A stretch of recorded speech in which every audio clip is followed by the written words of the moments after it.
साथियों, सभी को जय भीम, जोहार, नमो बुद्धाय। आज हम देहू रोड के पास में जो भंडारा बुद्धिस्ट केव है उस जगह को देखने के लिए आए हैं। काफ़ी देर से हम रास्ता ढूंढ रहे थे पर रास्ता कहीं नज़र नहीं आ रहा था।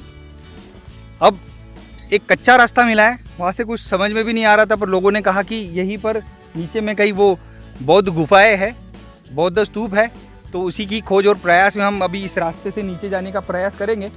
और जैसे ही नीचे पहुंचते हैं और हमें हमारे बौद्ध विरासत के दर्शन होते हैं, वैसे ही हम आपको उस बारे में जानकारी देंगे। तो साथियों, बने रहे। ये वो रास्ता है, बहुत यहाँ पे चलना भी बहुत मुश्किल हो रहा है, थोड़ा पैर भी फिसल रहा है। यहाँ से आराम से यहाँ से थोड़ा, पर हमारे लोगों का संकल्प देखो, हौसला देखो कि लेकिन हम महापुरुष को, अपने धरोहर को देखने की इच्छा शक्ति है, कम होने वाली नहीं है। हाँ, और यहाँ पे गिर जाएंगे तो चलेगा, लेकिन मंजिल तक तो जाना ही है। बिल्कुल बिल्कुल, हम जाएंगे, हमारी मंजिल तक पहुँचेंगे, ज़रूर पहुँचेंगे। और देखिए विजय विश्वकर्मा जी हैं जो करीब 50 साल से ऊपर की उम्र है, लेकिन देखिए अब मैं गिरा यहाँ पे इनको थोड़ा। तो साथियों, फाइनली हम नीचे आ गए हैं।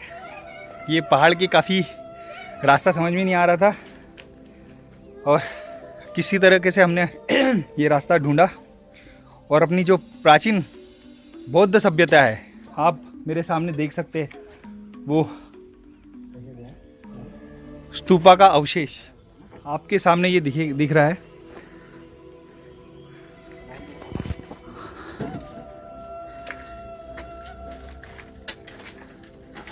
तो यही हमारी प्राचीन संस्कृति है, प्राचीन धरोहर है।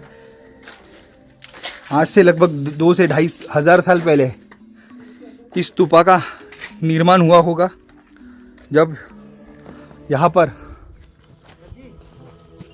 सातवाहन राजाओं का राज्य हुआ करता था। तो आप देख सकते हैं उधर भी एक गुफा है, पर उसको अभी ध्यान मंदिर में बना दिया गया है और फिलहाल अभी वहाँ पर लॉक लगा हुआ है, तो वहाँ पर तो हम नहीं जा सकते। पर इस स्तूपा को ज़रूर नमन करते हैं, क्योंकि ये हमारी बौद्ध विरासत है, हमारी धरोहर है, जो आज भी इतनी शान से यहाँ पर मौजूद है। गौतम जी, आपको कैसे लग रहा है यहाँ पर आने के बाद? मुझे सर बहुत अच्छा लग रहा है।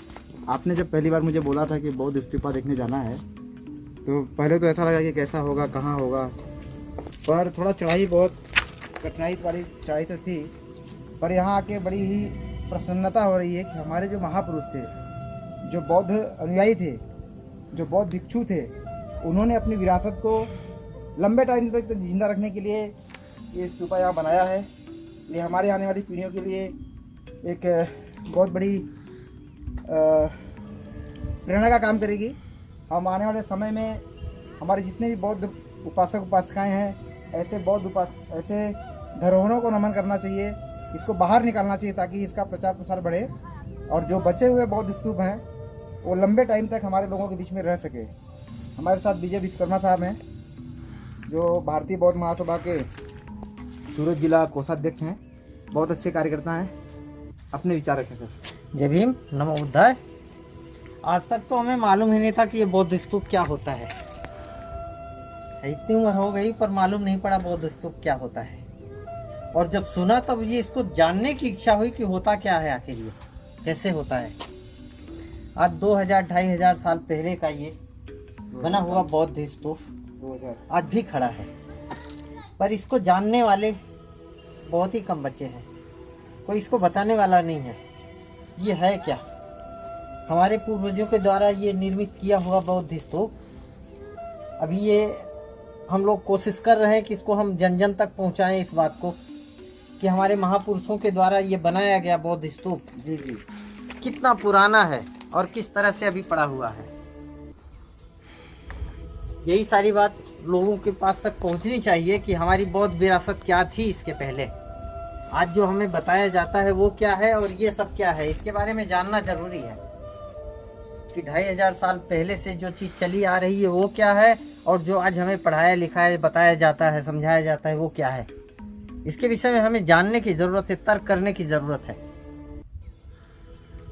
और इसको बहुत गहराई से सोचना होगा कि आखिर ऐसा क्यों है, कौन थे जो इसको बनाया था और क्या थे, कैसा था उनका साम्राज्य।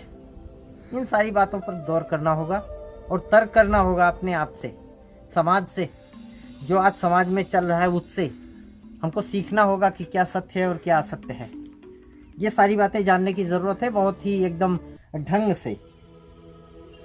हमारा इतिहास कैसा रहा है और आज हमें क्या बताया जाता है, हम किस तरफ जा रहे हैं, वो सारी चीज़ जानने की ज़रूरत है।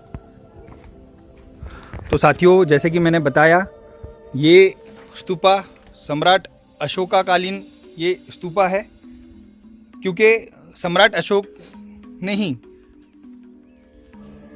तथागत गौतम बुद्ध ने जो 84,000 उपदेश दिए थे, उसी की याद में पूरे भारत में ऐसे 84,000 बौद्ध स्तूप बनवाए थे। इसीलिए आप भारत में जहाँ जहाँ पे भी जाएंगे, जहाँ जहाँ पे भी आपको केव्स मिलेंगी, गुफाएं मिलेंगी, वहाँ पर आपको कहीं ना कहीं ज़रूर ये इस प्रकार के बौद्ध स्तूप, चैत्य और विहार आपको ज़रूर मिलेंगे। ये देश बुद्धा का रहा है, इसीलिए आप भारत में कहीं पे भी खुदाई का काम करने के बाद आपको सिर्फ बुद्धा से जुड़ी ही चीज़ें मिलेंगी।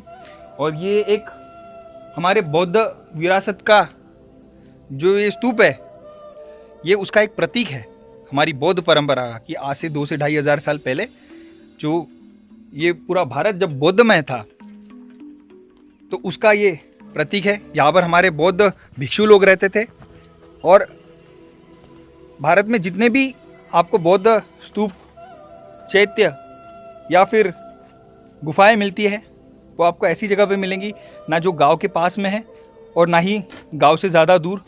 इसी जगह पर हमारे बहुत सारे भिक्षुक रहते थे, और यहीं पर वो मेडिटेशन करते थे, विपश्यना करते थे, और ऐसे शांतमय और रमणीय वातावरण में वो बहुत बड़े बड़े पद को प्राप्त होते थे। अरहत पद तक काफ़ी लोग वो अरहत पद तक भी काफ़ी भिक्षु लोग पहुँचे।